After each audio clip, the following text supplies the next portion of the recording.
यहोवा निसी। प्रिय विश्वासियों, आज के बाइबल संदेश में आप सबका हार्दिक स्वागत है। हमारा आज का संदेश परमेश्वर के एक मिश्रित नाम यहोवा निसी पर आधारित है। बाइबल में परमेश्वर के नाम उसके व्यक्तित्व का खुलासा करते हैं। हमारी मंशा भी यही है कि हम सब मिलकर उसके व्यक्तित्व को समझें और उसकी रोशनी में जीना सीखें।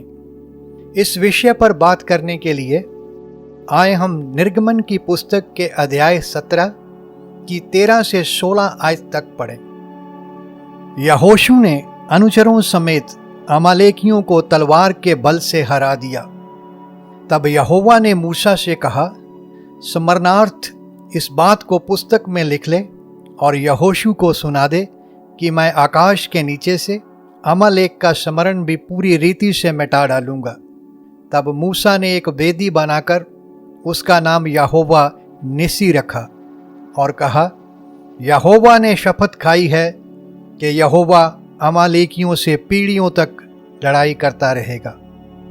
यहोवा निसी। वचन में इस तरह के मिश्रित नाम किसी व्यक्ति या घटना विशेष से जुड़े होते हैं। इसी तरह यह नाम भी इज़राइल की जंगल यात्रा के दौरान हुई एक खास घटना से संबंधित है। यहोवा निसी दो शब्दों के मेल से बना है। पहला शब्द है यहोवा, जिसका सरल मतलब है मैं था, मैं हूँ, मैं हमेशा रहूँगा। वह अनादि, स्वयं विद्यमान और अपने आप में संपूर्ण है। उसमें बदलाव नहीं किया जा सकता। यहोवा नाम मुख्य रूप से इज़राइल के साथ जुड़ा हुआ था। इस नाम के द्वारा वह अपने आप को एक वाचा बांधने वाले और फिर उसे निभाने वाले के रूप में प्रस्तुत करता है। निसी का मतलब है झंडा। इस रीति से दोनों का मिलाकर शाब्दिक अर्थ है यहोवा मेरा झंडा। युद्ध में झंडा जीत की निशानी के रूप में भी फहराया जाता है। इस रीति से यहोवा निसी का एक सरल मतलब है कि यह यहोवा है जो मुझे विजय दिलाता है। उस समय में यह केवल झंडा ही नहीं बल्कि किसी चमकदार कपड़े को डंडे के ऊपर बांधकर झंडे की तरह इस्तेमाल किया जाता था। यह लोगों के लिए परमेश्वर के वास्ते इकट्ठे होने का केंद्र होने के साथ साथ छुटकारे का प्रतीक भी था। अपनी जंगल यात्रा में एक पड़ाव से कूच करके इज़राइल के लोग रपीदीम में आ गए और अपने डेरे वहां खड़े किए। इस पड़ाव पर भी उन्हें प्यास लगी और वे मूसा पर बुड़बुड़ाने लगे। तब मूसा ने यहोवा की दुहाई दी, जिसके उत्तर में उसे रास्ता बतलाया गया। मूसा उसी का अनुसरण करते हुए होरेब पहाड़ की एक चट्टान के पास गया।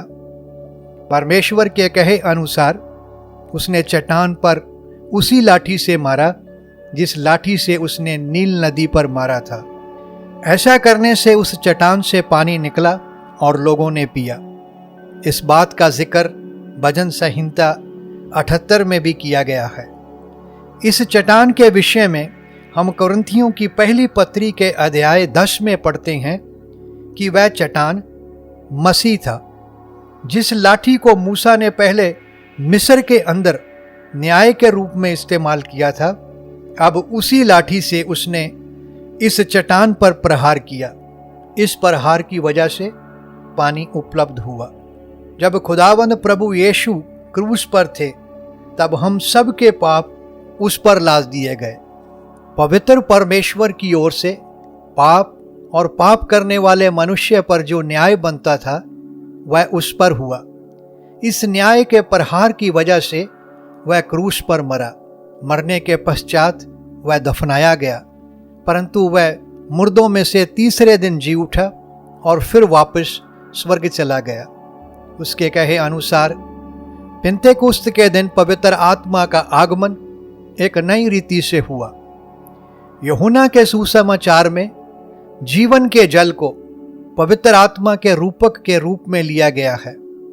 जैसे चट्टान पर लाठी मारने से पानी निकला, उसी रीति से प्रभु यीशु पर अर्थात चट्टान पर प्रहार से पवित्र आत्मा का अर्थात जीवन जल का आना हुआ।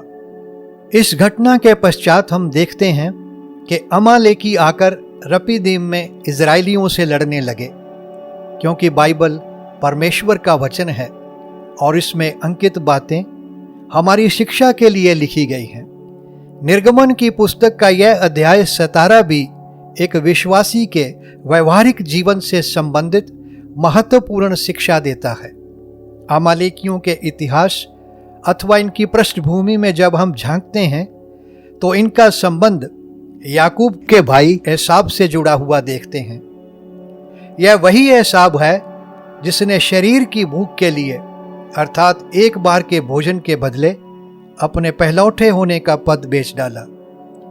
इस रीति से अमालेकी रूपक है उन लोगों का जो शरीर अर्थात पुराने स्वभाव के अनुसार चलते हैं। जब इन सारी बातों को एक साथ सामने रखकर देखें तो यह एक विश्वासी के नए जीवन पर रोशनी डालता है। परमेश्वर के अनुग्रह से हमने प्रभु यीशु पर अपने उद्धारकर्ता के रूप में विश्वास किया और उद्धार पाया। इजरायली लोगों की तरह हमारा यह बचाव भी मेमने के द्वारा हुआ।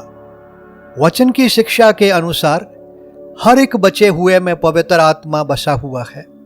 इसी के चलते एक विश्वासी को यह एहसास होना शुरू हो जाता है कि अब उसके अंदर दो स्वभाव हैं जो एक दूसरे के विरोध में हैं। बाइबल इसे गलातियों 5 में ऐसे बतलाती है, क्योंकि शरीर आत्मा के विरोध में और आत्मा शरीर के विरोध में लालसा करता है और ये एक दूसरे के विरोधी हैं, इसलिए कि जो तुम करना चाहते हो वह ना करने पाओ। बच जाने से पहले हम सब शरीर की लालसाओं में दिन बिताते थे और शरीर और मन की इच्छाएं पूरी करते थे। तब हमें यह एहसास नहीं था, परंतु अब पवित्र आत्मा की एक विश्वासी में उपस्थिति उसे इस बात का एहसास कराती है। बहुत से मसीही अपने नए जीवन में अक्सर व्याकुल हो जाते हैं जब वे अपने जीवन में पवित्र आत्मा और शरीर का यह संघर्ष देखते हैं। एक विश्वासी को यह बात समझ नहीं आती कि उद्धार पाने के पश्चात भी उसका पाप की ओर क्यों झुकाव है, क्यों उससे बार बार पाप हो रहा है। इस संघर्ष के विषय में रोमियो की पत्री के अध्याय 7 में भी लिखा हुआ है। इस पत्री में प्रेरित पौलुस कहता है कि क्योंकि मैं जानता हूं कि मुझ में अर्थात मेरे शरीर में कोई अच्छी वस्तु वास नहीं करती।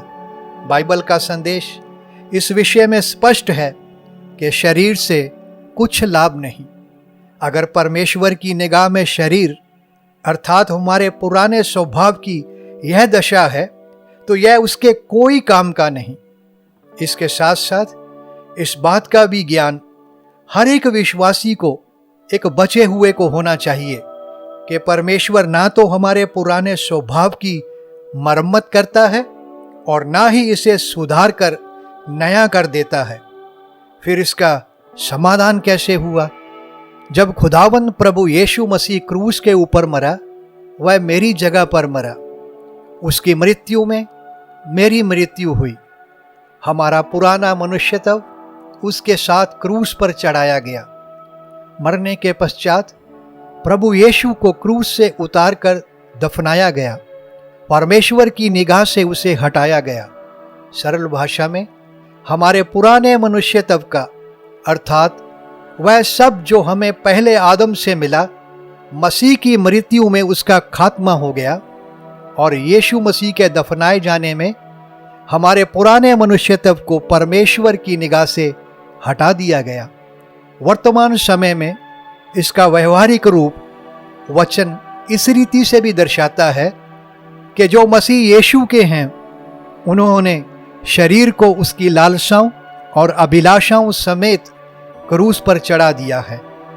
अब सवाल यह पैदा होता है कि एक विश्वासी कैसे व्यवहारिक रूप में इसे अपने नए जीवन में जगह देता है, कैसे इसके लाभ में जीता है। निर्गमन की पुस्तक के अध्याय 17 में हम पढ़ते हैं, मूसा पहाड़ी की चोटी पर जा चढ़ा। उसके हाथ में वही लाठी थी जिससे उसने चट्टान पर प्रहार किया था। जब तक मूसा अपना हाथ उठाए रहता था तब तक तो इज़राइल प्रबल होता था, परंतु जब जब वह उसे नीचे करता तब तब अमालेक प्रबल होता था। मूसा का उठा हुआ हाथ इज़राइल के लिए जीत था। नीचे यहोशू तलवार के साथ लड़ रहा था, जिसके बल से उसने अमालेकियों को हरा दिया। इन दोनों के आपसी तालमेल से विजय प्राप्त हुई।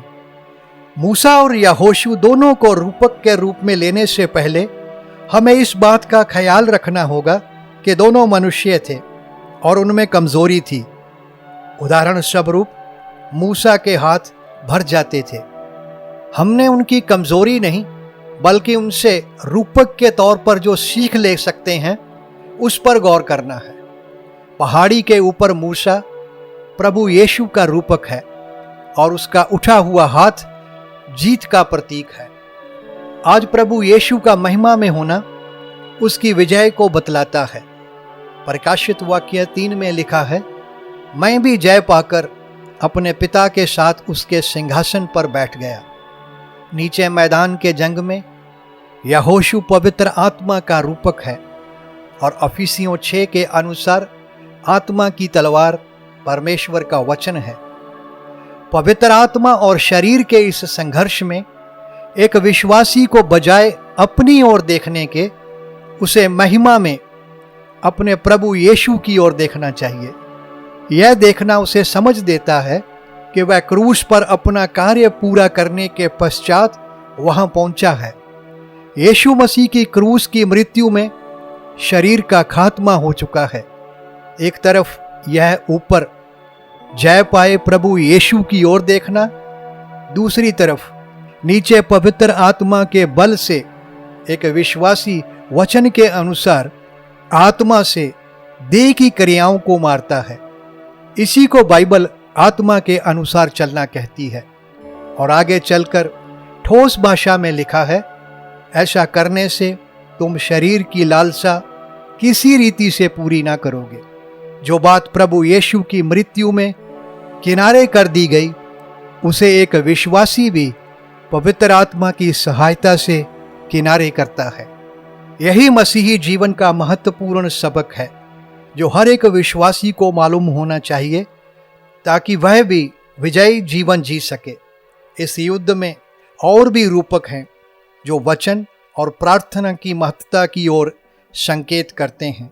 व्यवस्था वर्ण 25 की आयत 17 और 18 में अमालेक के बारे में लिखा है कि उसने चढ़ाई करके इज़राइल के जितने निर्बल होने के कारण सबसे पीछे थे उन सबों को मारा। अगर एक विश्वासी वचन पढ़ने और इसकी आज्ञाकारिता में जीने और प्रार्थना में सुस्त होगा, यकीनन वह शरीर की बातों में ही फंसा रहेगा।